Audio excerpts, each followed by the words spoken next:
Il ajoute « Mon analyse trouve son objet principal dans cette soif du passé et fait apparaître l'intérieur du musée comme un intérieur élevé à une puissance considérable. » Les passages parisiens partagent selon lui avec le musée ce même intérieur sans extérieur, cette même intériorité considérable. Ils sont les uns et les autres des maisons, je cite, des maisons ou des corridors qui n'ont pas de côté extérieur, ce qui, selon Benjamin, permet de les comparer à des rêves. Musées et passages sont des maisons de rêve du collectif. Avec ces deux problèmes architecturaux, il ouvre donc le chantier d'un rapport direct entre espace et temps, et plus précisément entre espace et histoire. Pour l'individu comme pour le collectif, le propre de chaque rêve est de voir lui succéder le réveil, c'est un phénomène historique. Je cite, « Le réveil comme processus graduel s'impose dans la vie de l'individu comme dans celle des générations.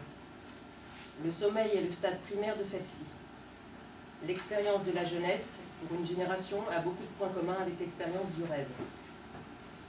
Sa figure historique est une figure de rêve. » Il continue, « Nous devons, dit-il, nous réveiller de ce qui fut l'existence de nos parents pour pouvoir à notre tour rêver notre propre existence, mais de ce rêve, il faut aussi se réveiller pour exister. » Je cite encore, « Chaque époque, en effet, ne rêve pas seulement de la prochaine et cherche au contraire, dans son rêve, à s'arracher au sommeil. » La qualification de l'architecture des passages comme maison de rêve l'inscrit donc d'emblée dans un devenir historique dont le réveil est l'horizon. La tâche que Benjamin se donne, c'est de dégager cet instant du réveil, ce qu'il appelle le maintenant de la connaissabilité, l'enjeu consistant à pointer le moment de la relève d'une époque, en l'occurrence le XIXe siècle, et à identifier un possible enchaînement. C'est, semble-t-il, dans l'architecture moderne, donc particulièrement chez Le Corbusier, qu'il avait trouvé les preuves que son époque, donc le XXe siècle, cherchait à s'arracher au sommeil et à se libérer de celle qui l'avait précédée. Cependant, la réponse à la question de savoir si l'architecture moderne constituait les signes d'un véritable réveil nous paraît pourtant, à la lumière de ces différents textes évoquant l'architecture, problématique. Benjamin nous semble en effet en faire une lecture assez ambivalente et être partagé entre l'enthousiasme et la déception. D'un côté, par les yeux de Gideon, Benjamin, dans Paris capitale du XIXe siècle, voit Le Corbusier de manière positive. L'architecture moderne se défait des masques historisants que le XIXe siècle a revêtus, de la pierre sur le fer, du stuc sur la structure, donc elle se détache clairement de la tradition décorative, pour se tourner sans aucune nostalgie vers un langage nouveau, celui de l'ingénieur. Donc ça, c'est une des pages de Construire en France. Comme l'indique Gideon, avec les progrès techniques, je cite, « Une fatale monumentalité de caractère patrimonial n'a plus aucune raison d'être. Tant que le jeu de la poussée et du support tirait son sens des murs porteurs, réellement ou avec une exagération symbolique, c'est le baroque, la pesanteur avait une justification. Mais aujourd'hui, alors que le mur extérieur n'a plus à supporter la poussée, le jeu de la poussée et du support, souligné par l'ornement, est une pénible farce. » On prend par exemple les gratte-ciel américains.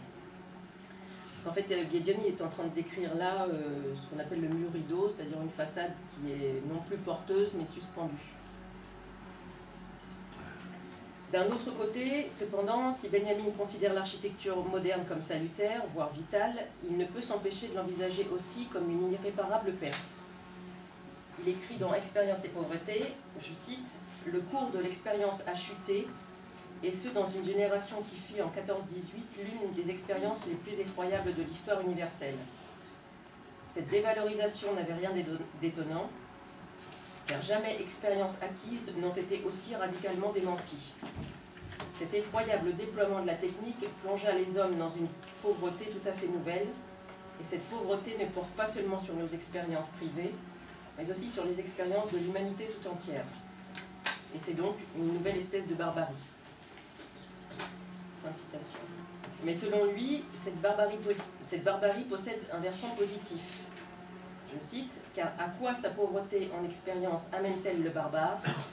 Elle l'amène à recommencer au début, à reprendre à zéro, à se débrouiller avec peu, à construire avec presque rien, sans tourner la tête de droite ni de gauche. » À condition de faire table rase du passé et de la tradition, il est possible selon lui d'envisager d'aller de l'avant et de construire à nouveau.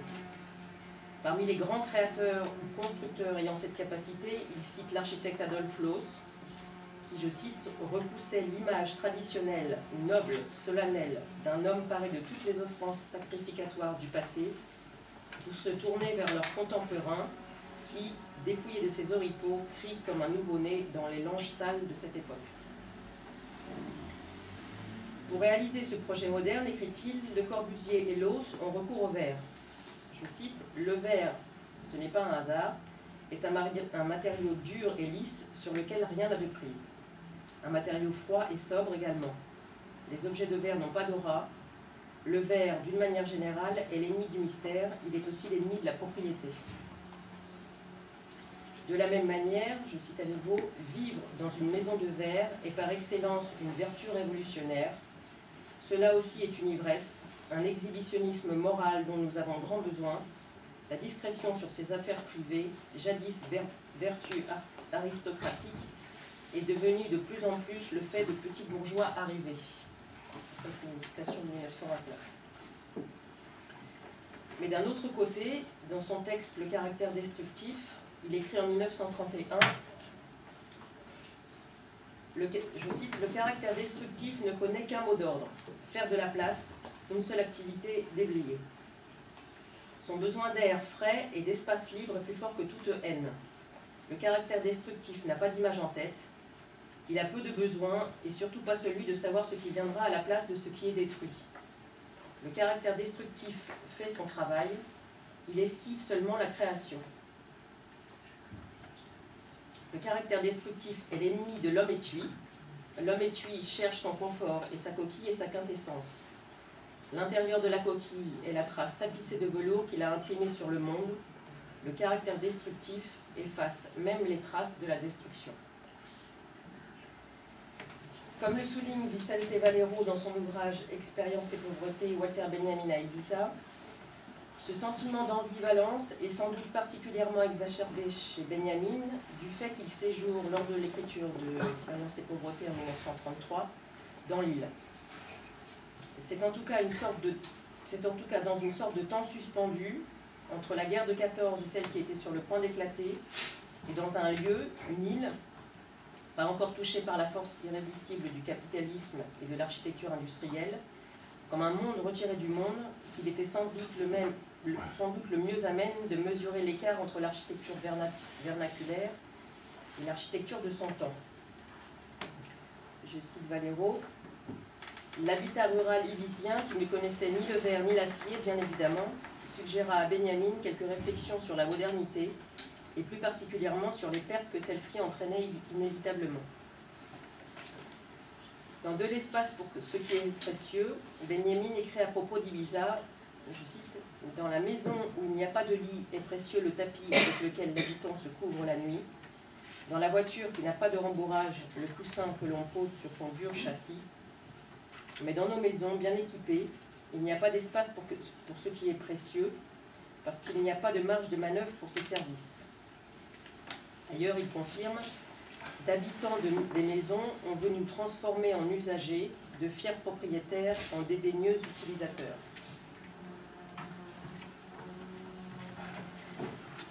Le prix à payer pour entrer dans la modernité combinait donc à la fois la perte de l'aura, mais aussi la perte d'humanité, car il concernait tout autant les objets que les individus. Je cite une citation fameuse, « Pauvres, voilà bien ce que nous sommes devenus. Pièce par pièce, nous avons dispersé l'héritage de l'humanité, nous avons dû laisser ce trésor au mont-de-piété, souvent pour 1/100 de sa valeur, en échange de la piécette de l'actuel. » En tentant de libérer l'habitant de la tyrannie de son cadre domestique, c'est-à-dire du salon bourgeois des années 1880, qui excluait, tant qu'il était surchargé de bibelots, toute présence étrangère et rendait esclave son propriétaire, donc en tentant de libérer l'habitant de la tyrannie de son cadre domestique pour privilégier le souci de sa propre personne, l'architecture prenait donc nécessairement le risque de déshumaniser aussi bien la maison que son occupant. Cependant, on peut penser que dans l'esprit de Benjamin, la perte de l'aura et de l'humanité n'était pas plus destinée à perdurer que la force, énergique, barbare ou révolutionnaire qui les avait engendrés, et que du prix à payer pour que son époque entre dans la modernité, le monde ne devait s'acquitter qu'une seule fois. Cette époque posait, semble-t-il, deux impératifs pour Benjamin. Il s'agissait d'une part de sortir du cauchemar de la guerre qui avait eu lieu, mais il s'agissait d'autre part de sortir du rêve du XIXe siècle dont, du fait même de cette guerre, il n'avait pas été possible de se réveiller. L'urgence d'un renversement dialectique, d'un renversement révolutionnaire ou d'une révolution copernicienne, c'est-à-dire politique, devait donc se faire sentir à double titre, afin non pas de faire se terminer l'histoire, mais de la prolonger en rétablissant l'enchaînement alternatif sommeil-réveil que le cauchemar de la Première Guerre mondiale avait vraisemblablement interrompu. On peut donc postuler que la barbarie positive n'était qu'un moyen tout à fait temporaire au service du rétablissement de l'histoire, le rêve devant finir un jour par remplacer le cauchemar, le réveil le sommeil, et l'expérience reprendre, même renouvelée, son cours normal. Rétrospectivement, et contrairement à ce qu'en disait Benjamin à l'époque, il semble que l'architecture moderne ait usé de la barbarie d'une manière ni tout à fait positive, ni tout à fait provisoire, ou, ce qui revient au même, que la barbarie qui était la leur a été d'une telle violence que sa force d'inertie s'est propagée à leurs descendants, est parvenue jusqu'à nous, et a empêché à de nombreux égards qu'un véritable réveil et qu'une véritable relève de l'architecture du XIXe siècle, du monde de la structure et de l'intériorité n'ait lieu. Si l'on suit en effet Benjamin, je cite, « On ne peut véritablement se délivrer d'une époque que par un geste qui est la structure du réveil, en ceci également qu'il est entièrement régi par la ruse. C'est par la ruse, et elle seule, que nous nous arrachons au royaume du rêve. Mais il y a aussi une fausse délivrance dont la violence est le signe. Elle a condamné dès le début le modern style au déclin. »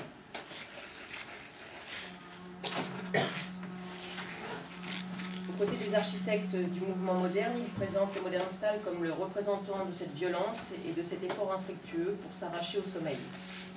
Il dit dans le livre des passages, je cite, « Le modern style, c'est rêver qu'on est éveillé.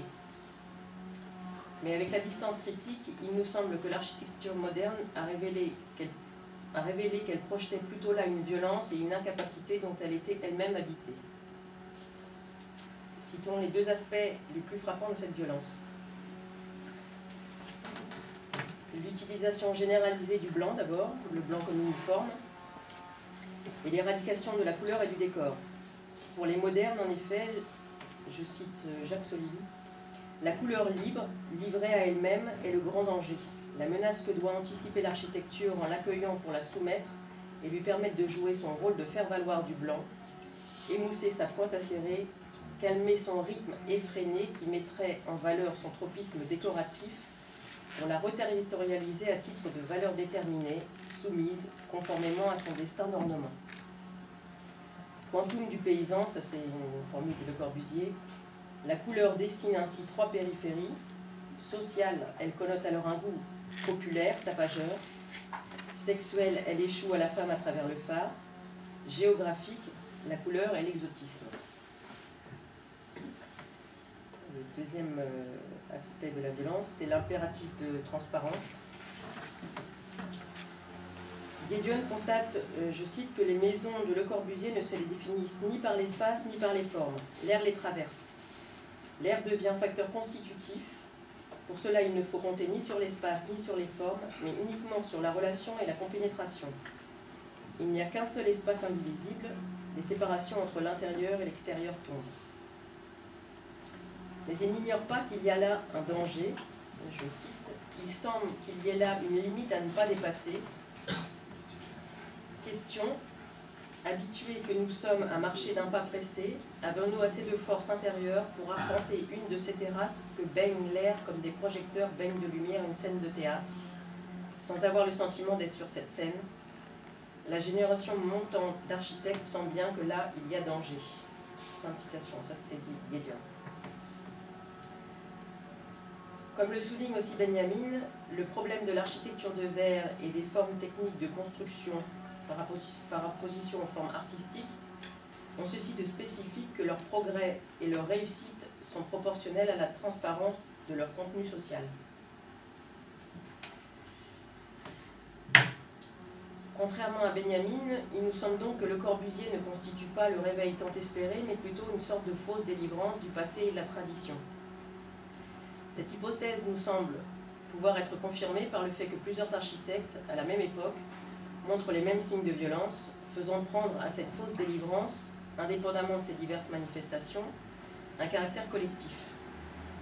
Si l'on considère le travail de Loos, largement passé sous silence par Guédion, mais comportant de nombreuses affinités avec celui de Le Corbusier, qui lui aussi prône la disparition du décor et qualifie de criminel tout recours à l'ornement, il apparaît en effet qu'au moment même où la nature totalitaire de la transparence de Le Corbusier effleure l'esprit de Guédion, elle se construit celle symétrique de l'opacité. Pour l'un et l'autre, c'est comme si la façade n'avait que pour seule urgence de libérer une violence latente, ce serait Le Corbusier, ou de la contenir, Loos, et pour seule fin d'être à son tour infligée, projetée au dehors dans la perspective de détruire tout secret, ce serait Le Corbusier, ou de le sceller par tous les moyens, ce serait Loos. Si on peut effectivement dire des architectures de Le Corbusier qu'elles empêchaient toute trace, de celles de Loos, on peut dire qu'elles procuraient encore à leurs occupants l'étui-douillet bourgeois du XIXe siècle, à condition qu'ils se laissent emmurer derrière des façades quasiment hermétiques à toute vie publique. Pour l'un et l'autre, nous semblons bien être confrontés à la même loi qui, selon Benjamin, veut que dans la fausse libération, tout effort produise son contraire. Sous couvert de vouloir émanciper et libérer l'homme moderne, l'architecture de l'époque a semblé vouloir en finir avec l'habitat et l'expérience même de l'habité, menaçant du même coup l'habitant dans son individualité et risquant finalement de l'asservir.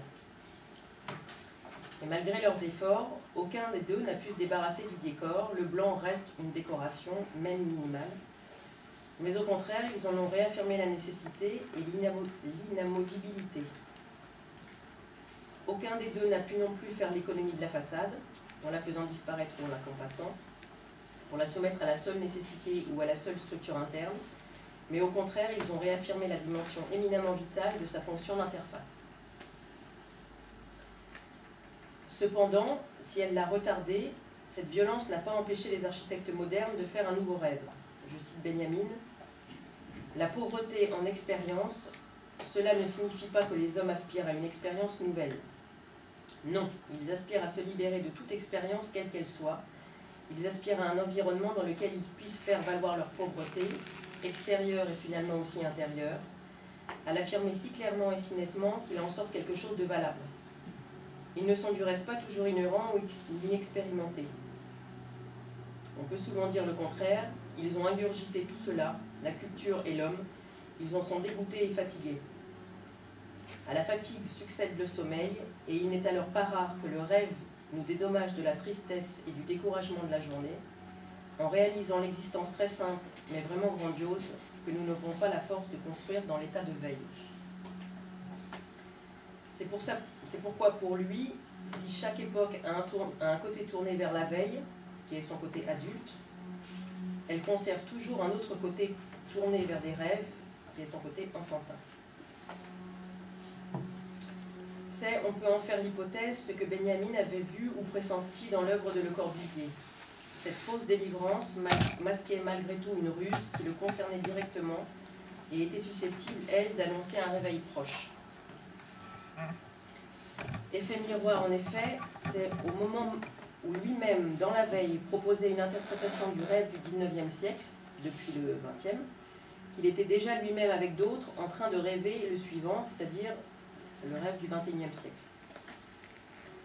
On peut en effet supposer que si Benjamin travaillait sur les passages et était en mesure de les qualifier de rêves, c'est que non seulement il avait acquis la distance nécessaire pour le faire, c'est-à-dire qu'il était lui-même réveillé de ce rêve-là, mais aussi qu'il en avait lui-même commencé un autre, le sien propre, qui lui apparaissait déjà par bribes et dont il essayait de se réveiller.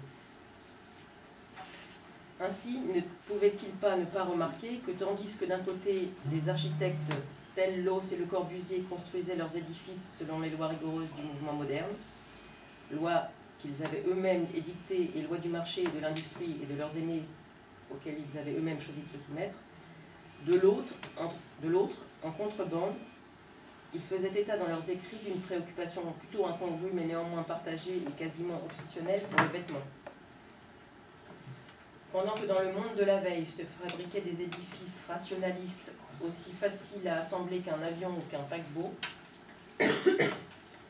et une nouvelle structure ou infrastructure, dans le sommeil, un nouveau rêve se mettait en marche et inventait déjà un autre monde qui en de nombreux points lui était contradictoire. Un rêve de surface, de façade, d'ornement ou de superstructure, un rêve d'apparence et d'exposition, à la limite un rêve d'extériorité pure. C'est d'ailleurs à ce titre qu'il faut comprendre leur intérêt pour les écrits sur l'art textile et l'ornement de l'architecte et théoricien Gottfried Semper, dont ils se sont largement inspirés.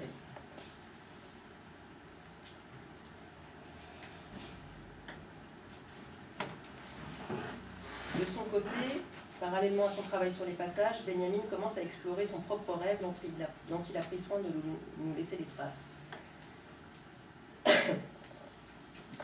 Avec ses protocoles d'expérience faits avec des drogues, il tente précisément de se plonger artificiellement dans un état de rêve, ou plus exactement dans un état de rêve éveillé, c'est-à-dire dans un état limite, intermédiaire, qui lui permettra d'accéder plus facilement et de manière presque consciente à ses propres rêves afin d'en tirer une interprétation dont il espérait sans doute qu'elle rentrerait en résonance avec celle d'un rêve collectif.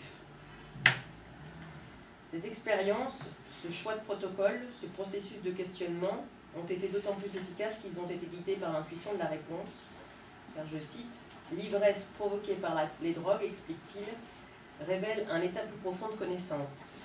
Mais en même temps, il vous semble qu'au fond, on ne s'engage dans rien trop profondément, on se meut aussi profondément qu'on pénètre, toujours sur un seuil. »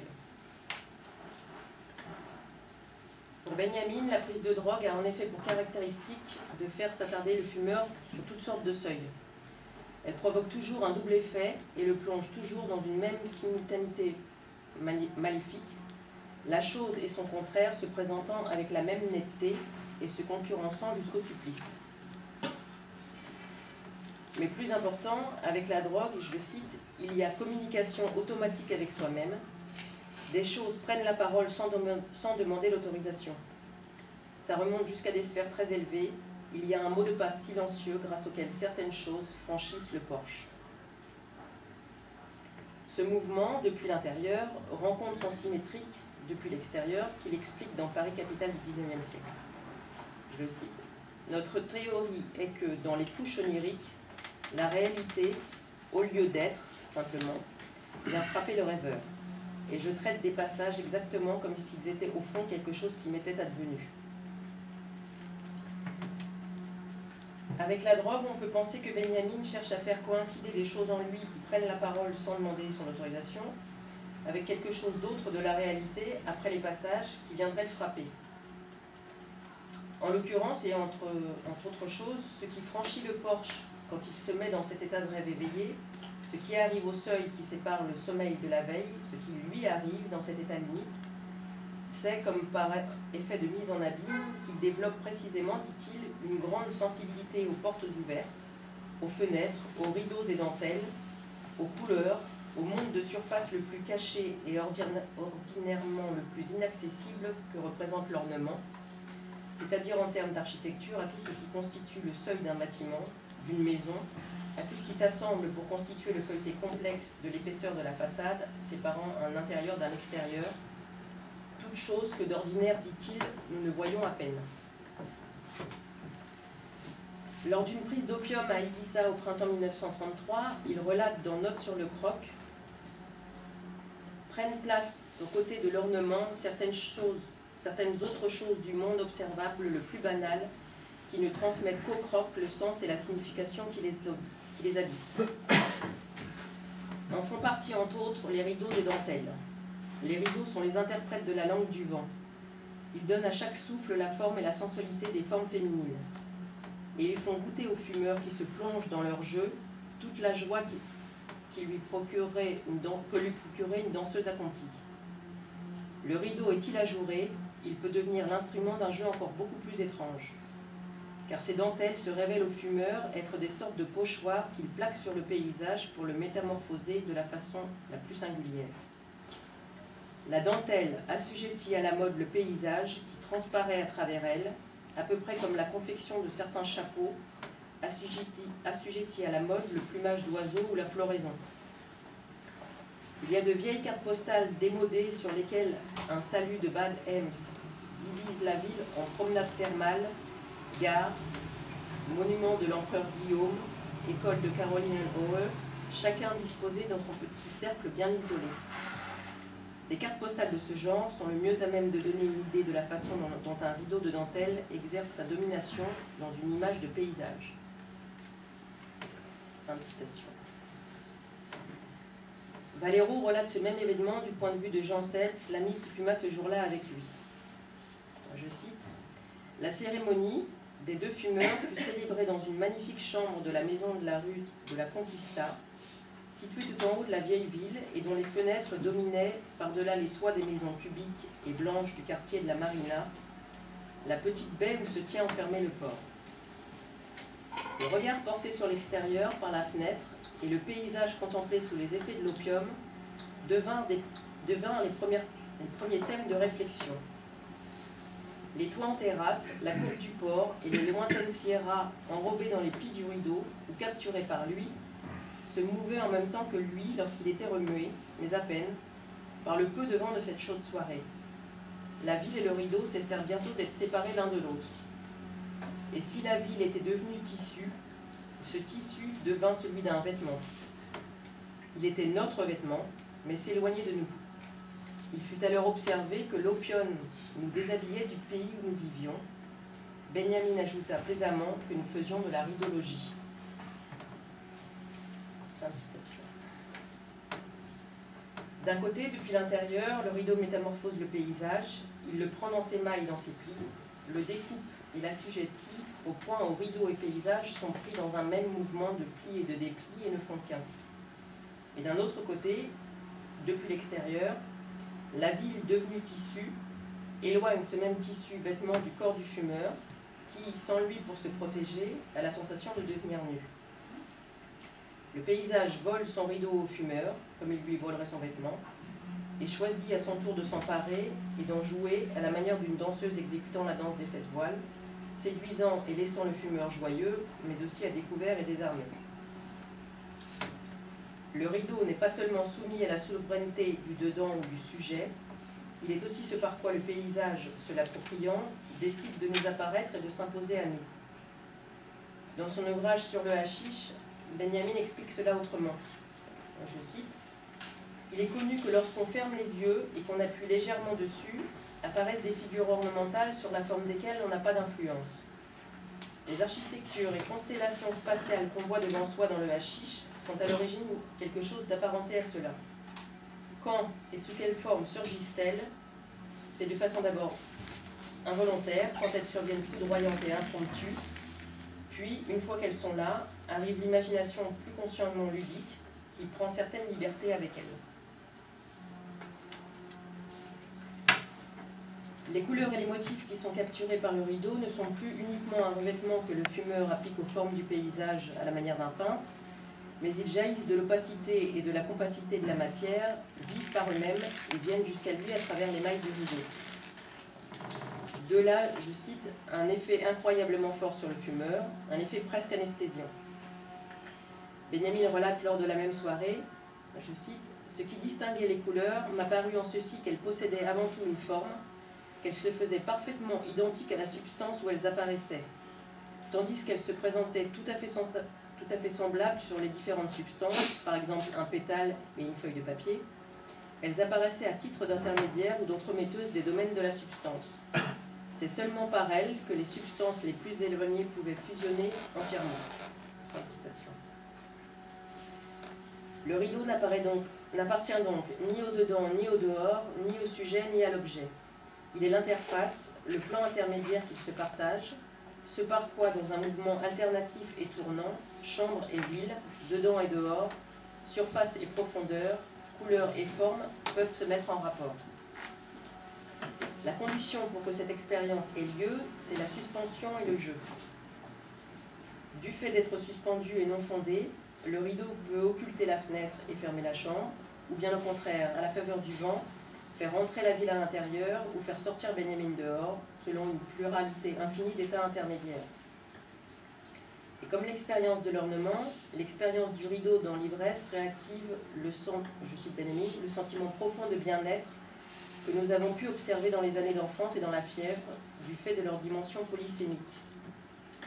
Comme l'ornement, le rideau se laisse regarder de deux côtés distincts au moins, à savoir comme une formation de surface, mais aussi une configuration linéaire, et la plupart du temps, les diverses formes qui peuvent se regrouper très différemment autorisent une pluralité de configurations. C'est donc au moment même, entre 1929 et 1934, Benjamin suspend son travail sur Paris, capitale du XIXe siècle, et écrit « Expérience et pauvreté », qu'il commence à transformer à la fois le rêve du XIXe siècle et le cauchemar de la Première Guerre mondiale comme forme d'intériorité et de ressassement considérable en un nouveau rêve comme forme de seuil, et qu'il inaugure un nouveau monde où la rudologie remplace les passages et les formes d'expérience précédentes. C'est à cet endroit que Benjamin semble véritablement rencontrer Le Corbusier, et on peut supposer que l'excitation qu'il éprouve à la lecture de l'ouvrage de Giedion est liée à cette rencontre à distance et à la découverte d'un rêve qu'il n'est plus le seul à faire. C'est ce qu'il semble confirmer dans une lettre élogieuse adressée à Giedion en 1929, quand il dit de son ouvrage, je cite, qu'il est l'un des rares cas que nous vivons sans doute tous, où avant d'entrer en contact avec quelque chose ou quelqu'un, écrit, maison, homme, nous savons que ce contact sera hautement significatif et que ce savoir ne trompe pas. J'apprends dans votre livre, par rapport à tant d'autres dans la mesure où il me concerne dans le sens le plus immédiat, la différence revivifiante entre la pensée radicale et le savoir radical. Vous possédez ces derniers, par conséquent vous êtes en mesure d'éclairer la tradition à la lumière du présent, ou plutôt de la découvrir. Fin de citation. Dans la dernière partie de l'ouvrage intitulé « Béton armé », qui est la seule, au moment de l'écriture de sa lettre, que Benjamin ait lue, Giedion développe en effet une lecture assez originale de l'architecture moderne. Si l'aspect industriel de cette architecture, c'est-à-dire le montage d'éléments constructifs préfabriqués et l'emploi de matériaux tels le fer et le béton armé, constitue en quelque sorte le fond sur lequel la critique de Giedion s'adosse, ce qui fait singulièrement relief, c'est une sémantique renvoyant officieusement à un domaine beaucoup plus archaïque, artisanal et vernaculaire, qui est celui du tissu, ce qui, on peut le parier, n'aura pas manqué d'électriser Benjamin. À propos de Perret d'abord, et de son immeuble rue Franklin, construit en 1903 à Paris, je cite Giedion, « La façade voit sa planéité détruite. Elle est évidée, elle travaille dans la profondeur, rejaillit vers l'avant, place en saillie 6 étages en état d'apesanteur. Rejette au 6e étage les piliers quadrangulaires. Cette façade a acquis de la mobilité. » Autre bâtiment de Perret, le garage de la rue de Pontieux à Paris, construit en 1905, je cite Giedion, « Plus de parois pleines, ce qui domine ce sont le cadre en béton dont la fine structure supporte la construction et les surfaces de verre. Bref, c'est le règne de l'ouverture. » Enfin, l'église du Raincy de 1922-1923, je cite toujours Giedion, « La peau extérieure est simplement jetée sur le... Pardon, excusez-moi. La peau extérieure est simplement jetée par-dessus la structure. Il est logique qu'elle soit percée de partout. Une atmosphère de légèreté que seule peut procurer la victoire intérieure sur le matériau emplit cet espace. » À propos de la génération montante ensuite, et de Le Corbusier en particulier, je cite toujours Giedion, « Plus qu'aucun autre avant lui, Corbusier a la capacité de faire chanter l'ossature de béton armé que lui a confié la science. Un édifice qui, parce qu'il est suspendu de tout son poids à quelques piliers de béton armé, permet de réduire les murs à une simple peau isolante, voire de les supprimer là où le souhaite le constructeur, possède cette propriété grâce à laquelle Corbusier a créé la maison de l'éternelle ouverture. » Il insiste aussi beaucoup sur la notion d'apesanteur en tant que motif essentiel d'arrachement à la tradition. Je cite, « Pourquoi la maison doit-elle avoir le plus de légèreté possible et être comme en état d'apesanteur? Parce que c'est la seule possibilité de mettre fin à la fatalité d'une monumentalité héritée du passé. » Ou encore, la performance de Le Corbusier, avoir appréhendé la maison avec la sensibilité d'un sismographe et l'avoir libérée de toute sa lourdeur traditionnelle. C'est parce qu'ils sont en train de rêver que les architectes modernes ne peuvent véritablement interpréter ce qu'ils sont en train de construire et que leurs commentateurs, tels Giedion, ne peuvent décrire ce qu'ils voient en toute conscience. À ce sujet, on peut se rappeler la célèbre formule de Corbusier, des yeux qui ne voient pas. Les uns et les autres recourent nécessairement à des masques ou à des mots qui ne sont pas les leurs, par exemple ceux du XIXe siècle, pour dire, mais ce faisant, ils trahissent déjà le rêve d'une nouvelle architecture. S'ils laissent échapper des bribes de ce rêve collectif, ce ne peut être que de manière involontaire, sous la forme de lapsus ou d'actes manqués, dans leurs écrits par exemple.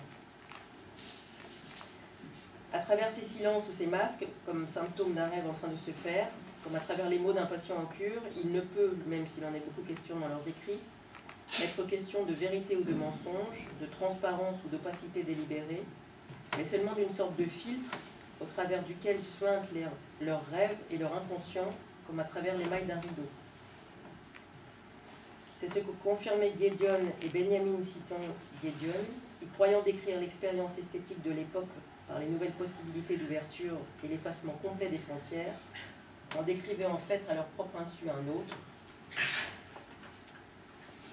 Je cite, « C'est dans les escaliers battus par les vents de la tour Eiffel, ou mieux encore entre les poutres métalliques d'un pont transbordeur, qu'on découvre l'expérience esthétique fondamentale de l'architecture d'aujourd'hui. Les choses, les navires, la mer, les immeubles, les mâts, le paysage, le port, passent au travers du mince filet de fer qui demeure tendu dans l'espace. Elles perdent leur forme bien délimitée, elles se mêlent dans un même mouvement tournant vers le bas, elles se confondent tout en même temps. Seulement les choses, si elles entrent en contact, ne se confondent pas, et si elles se séparent, elles ne s'excluent pas non plus. C'est sous le masque de l'ingénieur et par lui que transparaissent les velléités artistiques des architectes modernes.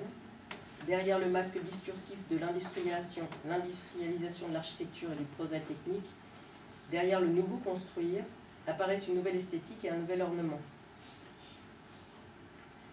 Le blanc de chaux constitue le moyen ultime de ne pas abandonner la décoration, il est sa réaffirmation et non sa disparition. C'est sous le masque révolutionnaire du béton armé et des nouveaux agencements qu'il permet, le système du poteau-poutre, poteau-champignon, arc-porteur, qu'est en fait rendu possible tout un jeu sur la façade et tout un jeu de la façade, qui se libérant, libère avec elle l'architecture dans son entier. C'est sous le masque de la transparence et de l'interpénétration, de la fusion ou de l'unité, entre intérieur et extérieur, les séparations sont tombées, je rappelle Giedion, que transparaît la volonté de Le Corbusier de préserver des séparations strictes et de faire de la façade un dispositif de maîtrise du monde. C'est sous le masque du secret que transparaît la volonté de l'os de ruiner les séparations et de faire de la façade un dispositif de sécrétion du dedans. Enfin, mais on pourrait continuer, c'est sous le masque du vêtement masculin, costume 3 pièces anglais, que transparaît leur goût pour la couleur, le décor, l'accessoire, domaine officiellement circonscrit au féminin. L'architecture moderne est paradoxale et contradictoire, mais comme les façades historisantes du XIXe siècle, elle a ainsi le mérite de pointer un non-vu, et c'est à l'exemple de Benjamin pour les passages, précisément en prélevant dans le rêve collectif des modernes ces aspects les plus contradictoires, qu'il faut tenter une interprétation et en déduire, de la même manière que Benjamin l'avait fait pour le XIXe siècle, une analyse de l'architecture contemporaine, afin de déterminer si elle constitue le réveil du rêve collectif du XXe siècle ou non. En tout état de cause, il apparaît que de façon quasiment inverse au XIXe siècle, l'architecture contemporaine s'attache tout particulièrement à travailler la couche la plus superficielle de ces édifices, à savoir la façade. Pour paraphraser Benjamin, on pourrait dire que l'architecture contemporaine, qu'elle élève l'extérieur à une puissance considérable. Alors, Je vais passer vite des exemples que vous connaissez tous.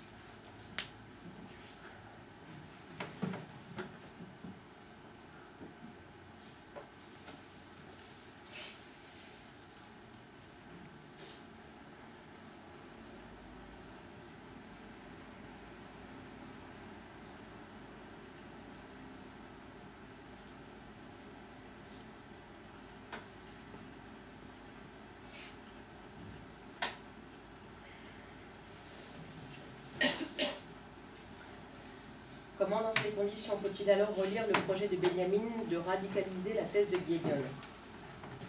Je rappelle ce projet, je cite, « Tentative pour radicaliser la thèse de Gideon ». Celui-ci dit que la construction joue au XIXe siècle le rôle de l'inconscient. Ne serait-il pas plus exact de dire qu'elle joue le rôle du processus corporel autour duquel les architectures artistiques viennent se poser comme des rêves autour de l'armature du processus physiologique? Faut-il entendre la radicalisation comme une amplification? C'est semble-t-il ce que l'architecture postmoderne, comme l'ont montré Venturi et Scott Brown, a réalisé en repoussant le rêve capitaliste du XIXe siècle, la fantasmagorie et le fétichisme de la marchandise en façade, et en ne se contentant plus d'assembler des pièces préfabriquées disponibles sur le marché, mais en devenant elles-mêmes marchandises, marques, logos. Faut-il, comme le suggère Jean-Louis Cohen dans l'avant-propos de Construire en France, entendre la radicalisation comme un renversement qui se serait révélé prémonitoire dans la mesure où les façades en seraient aujourd'hui la réalisation concrète? Du rêve collectif du XIXe et de sa prolongation au XXe siècle, l'architecture contemporaine aurait donc opéré sa révolution copernicienne en retournant comme un gant intérieur et extérieur, rêve et conscience, et aurait fait du rêve non plus une affaire d'infrastructure, mais de superstructure et d'enveloppe. C'est plutôt en termes de synthèse qu'il nous semble falloir aborder la question de la radicalisation. Penser à partir de la ridologie implique d'appréhender l'expérience du seuil non plus comme un rite de passage, comme l'endormissement ou le réveil, mais plutôt comme une expérience où les transitions sont devenues de moins en moins perceptibles, comme c'est le cas dans la psychanalyse. Je cite Benjamin, « Un des présupposés implicites de la psychanalyse est que l'opposition tranchée du sommeil et de la veille n'a empiriquement aucune valeur pour déterminer la forme de conscience de l'être humain, et qu'elle cède la place à une variété infinie d'états de conscience concrets, conditionnés par tous les degrés imaginables de l'état de veille dans les différents centres psychiques. » Merci.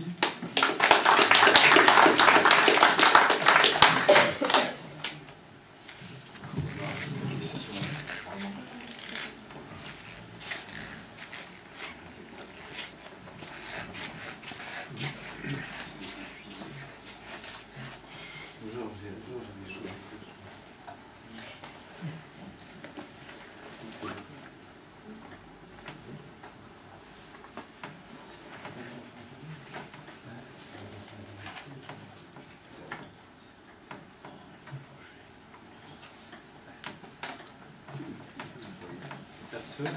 Oui, je comprends bien, la chapelle a été longue. On va laisser maturer l'intervention en ligne.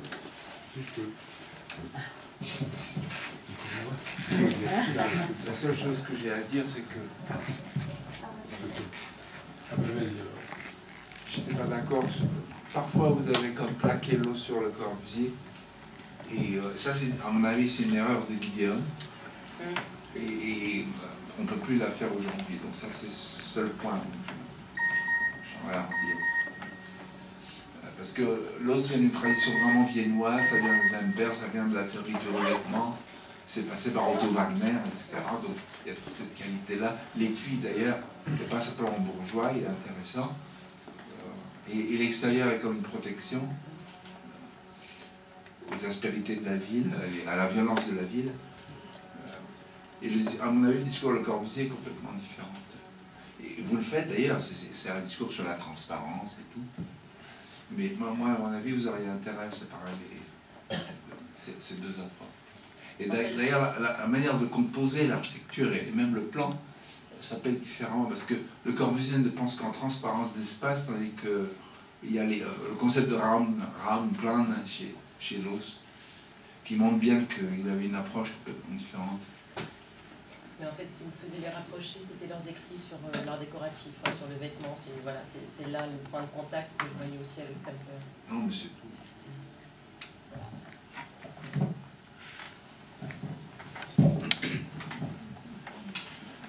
Oui, une entreprise est quand même très délicate parce que Benjamin utilise Guédon, vous se référez à Guédon, qui est une des lectures des modernités. Bon. Donc on sait à l'époque même où écrit Guédon qu'elles sont au pluriel. Et si ce n'était pas suffisant, il faudrait citer toutes les occultations que fait Guédon dans l'espace-temps architecture. Il faudrait citer l'absence de référence au débat critique qui a lieu en Allemagne autour de revues comme Die Blaue Reiter et autres à Berlin, etc. Enfin, bon. Donc, on est déjà, si vous voulez, sur une ligne qui, au moment où Benjamin lit Guédon, est quand même très discutée en Allemagne même. Bon, bien. Donc, il y a une curiosité, si vous voulez, ou tout au moins un étonnement de voir cette admiration que porte Benjamin à Guédon. J'avoue que j'ai toujours été très très étonné par cela. La deuxième chose, c'est que quand on suit, comme vous le faites, au fond les appréhensions ou les étapes de la pensée de l'architecture chez Benjamin, on s'aperçoit que, comme souvent chez lui, il y a des moments où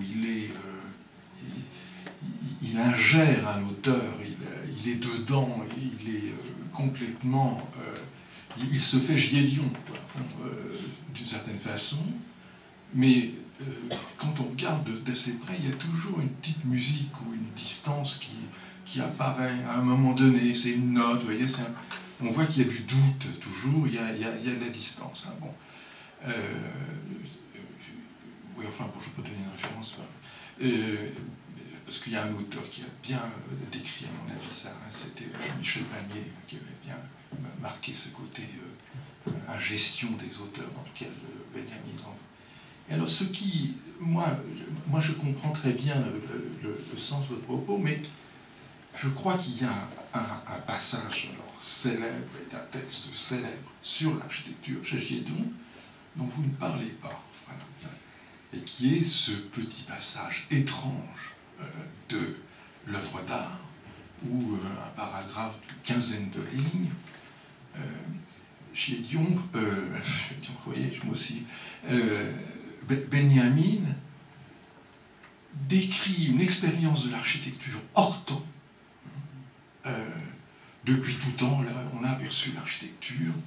Alors, effectivement, il y a de gros problèmes de traduction en français de ce passage-là, que modestement je suis permis d'essayer de clarifier un tout petit peu.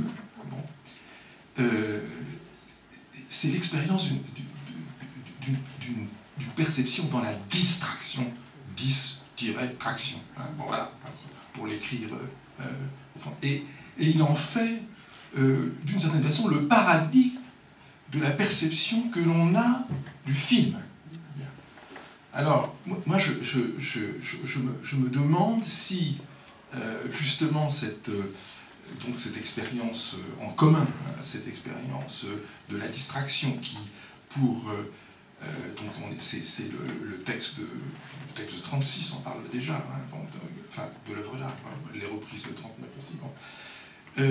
S'il n'y a pas là quelque chose de la perception de la modernité, ou d'une manière plus générale, plus fondamentale, que d'une certaine modernité qui est plus fondamentale chez Benjamin que ce parcours d'opposition entre l'ornement ou la pureté de l'ornement. Bon.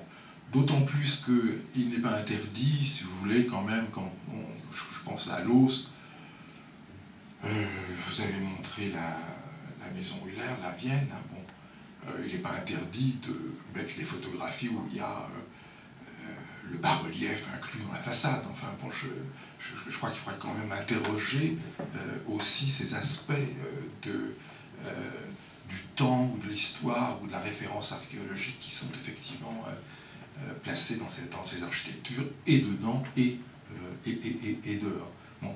Et donc, si vous voulez, ma question, c'est dans votre parcours, est-ce que vous pourriez laisser une place à ce moment ou à ce passage de l'œuvre d'art qui engage une toute autre conception presque anhistorique de l'architecture? Oui, bien sûr. Enfin, ma direction après ça, c'est la porosité notamment et la question de la réversibilité. Donc l'œuvre d'art, oui, la perception, Théod en parle dans son dernier livre. Oui, bien sûr, ça fait partie de la... Même il en parle dans ses effets sous drogue, enfin il parle déjà de ces deux perceptions différentes par, rappelez-moi, absorption et distraction. Et il dit que c'est un des effets de la drogue, enfin je ne vais pas citer là parce que j'ai coupé un peu, mais d'avoir cette double perception, alternante, alternative, réversible. Donc oui, c'est aussi ce que fait le rideau, c'est aussi c'est ce qu'il décrit aussi quand le rideau capture des éléments du paysage, ensuite il les dissout, enfin il y a tout un jeu comme ça sur les deux modes de perception qui sont là en permanence, quoi. Oui, c'est... Est-ce que pour toi, à ce moment-là, l'expérience sous drogue est chez Benjamin tout à fait fondamentale? Est-ce que c'est vraiment l'expérience par excellence, d'une part, et donc tout ce que tu peux dire sur le rideau, ce que tu appelles ridologie, est-ce que ça vient de Zemper, de la lecture que les uns et les autres ont pu faire de cet auteur? Donc la question de l'ornement, du style, de ce que Zemper appelle les idées mères, la paroi ornementée comme une idée mère, est-ce que c'est ça, c'est ça ta ligne, c'est ton point de départ? La ridologie, c'est un terme de Jean Sels, en fait. Oui. C'est de lui, oui. Donc son ami. Donc c'est déconnecté de son père et tout ça. Oui, mais effectivement, moi je peux faire retour dessus, oui. Ça a à voir avec l'ornement, avec aussi. Et Zemper là-dedans? Là-dedans, dans quoi? Est-ce que c'est ton point de départ pour ta théorie du rideau, de l'ornement? Point de départ, je ne sais pas, il va être présent, mais point de départ, je ne sais pas. Je ne sais pas encore quelle place il va lui accorder, quoi. Non, mais il est là, il est là, c'est bon. Et sinon, la première question, excusez-moi, je me souviens plus. Est-ce que c'est l'expérience sous drogue, oui, l'expérience. Est-ce que c'est l'expérience par excellence chez Benjamin? Je ne sais pas si c'est l'expérience par excellence. En tout cas, il ne voulait pas qu'on traite ça anecdotiquement. Il le dit dans sa correspondance. Il faisait ces expériences-là de manière très sérieuse et très scientifique. Et il voulait vraiment en tirer quelque chose. Il estimait, il l'écrit à Rang, il estimait que c'était des expériences qui étaient importantes et qu'il fallait prendre très au sérieux. Donc je pense qu'il était en train de chercher quelque chose là, voilà, une piste, et qu'il avait une piste assez sérieuse. Et en tout cas, il voulait qu'on le prenne comme tel. Voilà, c'est ce que j'ai pu lire dans la correspondance. Donc c'est pas simplement anecdotique, je crois. Voilà, il a juste fumé un joint à Élysée. C'est pas grave. Oui, je pense que regarder Saint-Père à peu près comme le sujet un peu oui, c'est quand même probablement une façon d'étayer aussi votre thèse. Si je me souviens bien, il y a un récit d'origine de l'architecture chez Saint-Père, et l'origine de l'architecture, c'est le textile. La tente. La tente. À tel point que j'ai un de mes collègues que tu connais bien, de Grenoble, Bruno, qui a cherché toute sa vie un exemple d'un abri textile et qu'il l'a trouvé dans une espèce de cape que les bergers des Andes ont en tissu et qui leur sert de tente et à la fois d'abri. Bon, c'est une anecdote, mais je pense qu'il y a quand même là quelque chose qui est assez puissant. Bien sûr, c'est un récit d'origine. Comme tout récit d'origine, il faudra le placer comme un récit d'origine, mais les récits d'origine sont en général efficaces. Oui, il sera là. Et persistant. Ou fondateur.